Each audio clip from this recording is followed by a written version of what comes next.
棒子呢，继续传承给陈夏明。陈夏明是逗点文创结社的社长兼总编辑。那么，逗点文创结社出版了许多新人创作的作品，最近翻译的是菲律宾的小说家卡洛斯的作品《老爸的笑声》。陈夏明自己写的第一本书叫做《飞踢丑姑白鼻毛》，第一次开出版社就大卖。冒号骗你的，我一直忘了这3个字。他果然一出版以后就大卖，已经3刷了，创下惊人的3刷。成为畅销作家的感觉如何呢？我们现在就来听听陈夏明怎么说。谢谢大家。我是逗点文创结社的总编辑陈夏明。那虽然说叫总编辑，但其实我们公司只有1个人，所以就是说我自己也常常追着垃圾车跑，或者是提着一大堆的书啊，然后跑去搭火车，因为我们逗点是在桃园，那我们就要搭火车上来，然后去摆那个创意市集，然后一本一本卖。那当然在济州湾我们也摆过。那我觉得之前大家排这次活动的时候，就是我很紧张，那我心里就想说，我收到宜轩的信，然后他告诉我说，就是我有这样的机会可以来跟大家分享我很多出版的一些经验。那我心里想，天哪！大家都是这么大的前辈，那我这样有点尴尬，于是我就一直拖延战术，就一直不回信给他，想说或许他就会找到别人的。那当然我没有躲掉。那当我知道那个时间安排的时候，是在上个礼拜6，那我心里非常非常的紧张哦，因为我还记得第一场是有席慕容老师的，我看到哇塞，天哪！怎么可能？然后我很紧张到不小心就把台风给叫来了。所以说上礼拜的台风就跑过来。那无论如何呢，今天站在这个地方，然后结果我摸到这个麦克风的时候还有温度，这是一件很浪漫的事情，因为我回家可以告诉我妈妈说，妈妈，我跟林良老师拿过同一根麦克风。我想今天能够来这里是一个很特殊的场合哦。那对于我来讲有2个很重要的意义。第一个是逗点即将要3周年了，然后当然跟文讯的30周年比起来，还有27年的差距。那再跟林良老师比起来的话，那有更长的路要走。那当然这对于我们来讲对我们这样后生晚辈来讲的话是很重要的场合哦，因为我仿佛在这样的场合摸到这样子有温度的麦克风，我相信就是未来我可以追着这些前辈的背影，继续看能不能够为我们下一个世代的台湾的读者提供一些文学的养分。那其实讲到文学，我都会很害羞哦，因为逗点文创其实之前出了很多的诗集，那只要有人提到文学或是要请我发表关于文学的意见，我都很害怕，因为呢，就像是因为我出了很多的诗集，很多人就会问我说，那你一定很会写诗，对不对？那其实我真的不会写诗，而且我曾经是很害怕诗的。那有时候讲一讲就是很不好意思啦，是我平常每天最规律的事情，除了工作要读稿子之外，除了就是读一些书之外，那其实书我并不是都在读纯文学的书。那我最规律的事情其实就是每天晚上下班可能回到家9点的时候，就可以坐在沙发上陪着我妈妈跟我爸爸一起看风水世家。然后对我有时候常常会觉得说，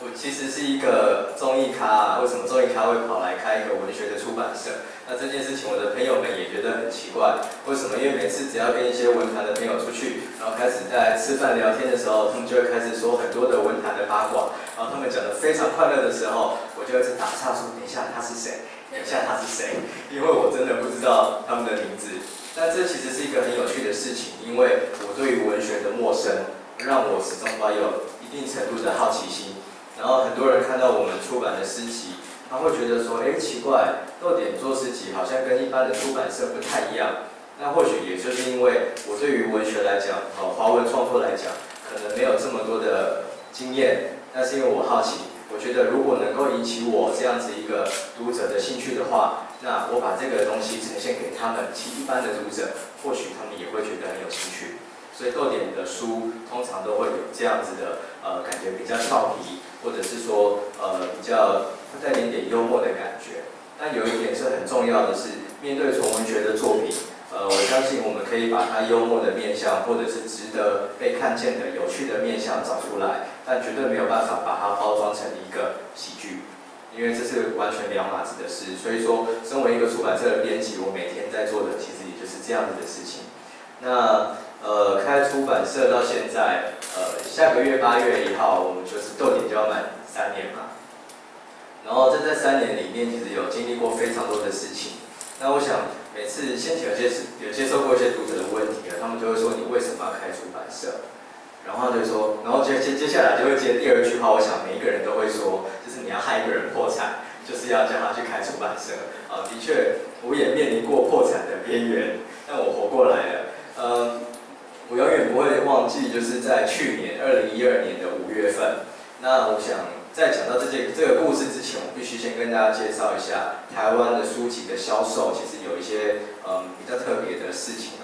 这个现象叫做以书养书，意思就是我今天出版社没有办法直接把书交给通路就是大型的连锁书店，没办法，他们希望说书籍都要透过经销商来提供，所以说那我就必须找到经销商。那其实，在找经销商的过程，我碰了很多的钉子就是有些人看到，有些人我打电话过去问的时候，他们都很热烈的欢迎说，你好，我们这个我们叉叉经销商可是全台湾第几大的，然后很欢迎你来啊。我说谢谢。他说，然后他就告诉我说，那欢迎你把你的那个出版计划寄给我。我说好，就我们前3本都是诗嘛，就一寄过去，然后对方就完全消失了，接着发。过了好几天，我就觉得奇怪，怎么可能会找不到人呢？就打电话过去问，然后那个秘书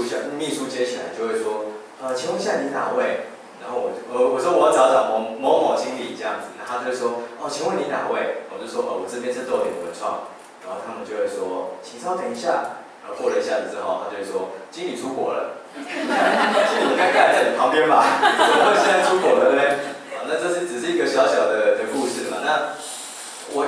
回到以书养书的这件事情，就是说，全台湾你找不到其他的产业是像书一样，只是我把一批的新书交给你经销商之后，那经销商会交给书店嘛。那可是我这时候经销商会给我一笔钱，就是我给他多少书，他给我多少钱。可是如果下个月书没有卖出去的话，那当他把书退还给我的时候，我也必须把我先前拿到的钱退还给他。所以这就是一个非常刺激的赌博。那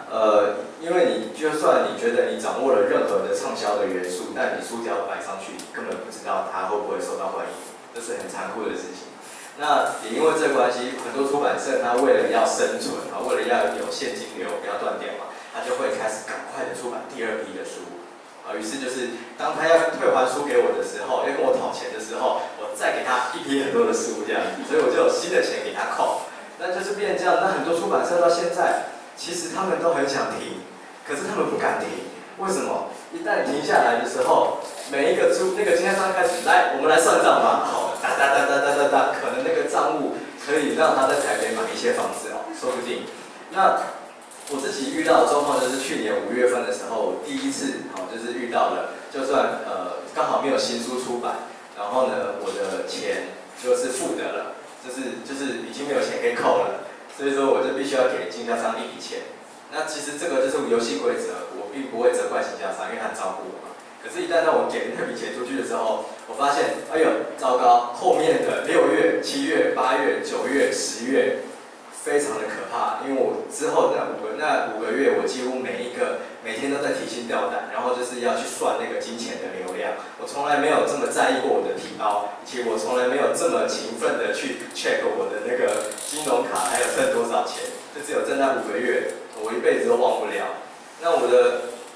但后来当然是熬过来的啦。只是我想说，当然这个是一个有趣的故事因为当大家走进去书店的时候，其实享受到的是一个美好的气氛，以及你相信这本书它可以带你去远方这是一个很浪漫的事情。可是当我们这些出版的从业人员进来一个书店的时候，其实心里面就会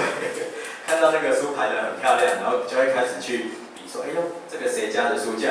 排得比我还好，哎呦，这个书竟然进这么多，真的太可恶了。那当然就有点那个场景，那你再换一个角度去想每一本书它放在新书平台区上面的时候，就很像那个小学堂张小燕主持的那个节目嘛，然后就说选我嘛，这些书每一个都在发出那样的呼唤要你把它拿起来。那这个是对于出版的一个一些小的故事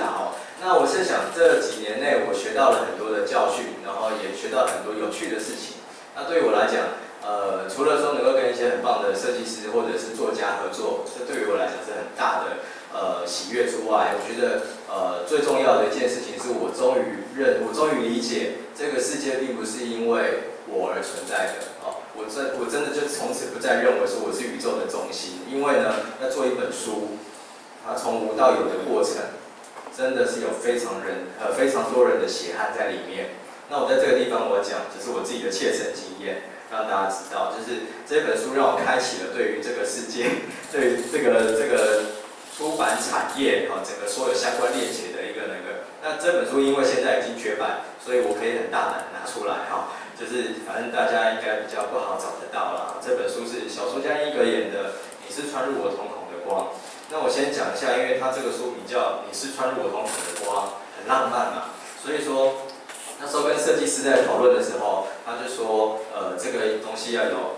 打洞就好了，所以我们就打洞，所以就是那个书上面就有打洞，然后再来呢，我们就为了要调整这个洞。然后我看印刷都没有问题，但是遇到打洞就遇到很大的问题了，因为那个印刷厂老板就是打电话来给我说，像陈先生，这个你的这个洞字笔画太细了，那个刀子插进去就拔不出来，我说该怎么办？他说你可能就是要改那个刀模，所以要做这个书有一个刀模厂他就去把那个刀模的笔画弄出了，之后呢，他又再打电话给我说，陈先生。这个刀模有变得笔画有变粗了，可是那个刀扎进去之后拔不出来。我说拔不出来怎么办？他说你现在用的是台湾的钢刀，你可能要换德国制的。我说德国制的差多少钱？他说差6000块。我说6000块，可是我定价都已经定了，你知道吗？我已经来不及回头了，所以好，我就用了这个刀模。当他把全部都插进去拔出来，都成功了以后，还没有结束，在隔天我又接到电话。陈先生，这个肉掉不出来，那个肉就是那个打洞之后的那个屑掉不出来。我说怎么办？他说就请这个欧巴桑来一个把它刺出来。我说请欧巴桑一个刺出来。然后说这个情况有点复杂，请你亲自来一趟。我就真的就跟着设计师去了，我非常的紧张，因为我怕说会出问题。结果进去了，我就发现一个小小的房间里面挤了12个人。都是中年的一些妈妈或者是先生这样，他们就在那边么字形，一个个拿着牙签就开始吐，这个把那个肉都吐出来这样，然后吐出来了以后，我就真的感觉到一个很可怕的气场。为什么？因为通常在装订厂里面他们都会边听那个垃圾油边工作，你知道，就边听垃圾油，然后把这个书腰装在书上面这样。然后呢，不料这个在现场完全没有声音。为什么？因为他们像是装这个腰带，他们装上去以后1块钱，可是呢，做这个东西他们要花7分钟，我要给他10几块钱。一旦有一个地方破掉了，他这之前做的都不算，所以每个人都是肃杀的那个气氛。我走过去，然后那个阿姨跟我就拍我的说，你这拍土我也没有办法。但是经历过这个经验，让我感觉到一件事情很重要，就是说。出版业其实有很多的人，包含设计师、包含编辑、包含作家，其实不懂，不知道说这个世界上其实除了这个办公室之外，还有很多人为了这本书付出。我也曾经在印刷厂看到有总编辑打电话过来，乱骂那个印刷厂，或者是有设计师说这个东西怎么可能印不出来，然后等。但其实他们都不在现场。当他们在现场的时候，也忘记要学会尊重这些站在最前面的这些师傅们。所以我希望说今天可以跟大家分享，就是其实一本书它绝对不会是这么简单它里面包含了很多的汗水，所以请大家进入书店的时候可以好好的爱惜它。那最后我想讲一件事情，就是跟纪州湾跟文学的关系我还记得我第一次来纪州湾要摆摊的时候，我第一次来是要摆摊，然后我就是打电话给那个沈先生，我说你们到底在哪里啊？我走了好久都走不到。他说你不要放弃，你接着往前走就会到了。然后我就说好，所以就走了10几分钟。我想终于看到那个纪州湾了。那我想纪州湾因为文讯的存在，而本身变成一个它可以欢迎一些资深的创作者，它也很欢迎新的创作人，它简直就是一个行动艺术的地方了。那我在想，当你从那个遥远的捷运站走到这个文讯的，找到这个纪州湾的时候，其实就是一个你在发掘文学的一个过程。它是非常浪漫的，然后今天就是希望大家觉得有些收获，那我就那个了，谢谢大家，谢谢。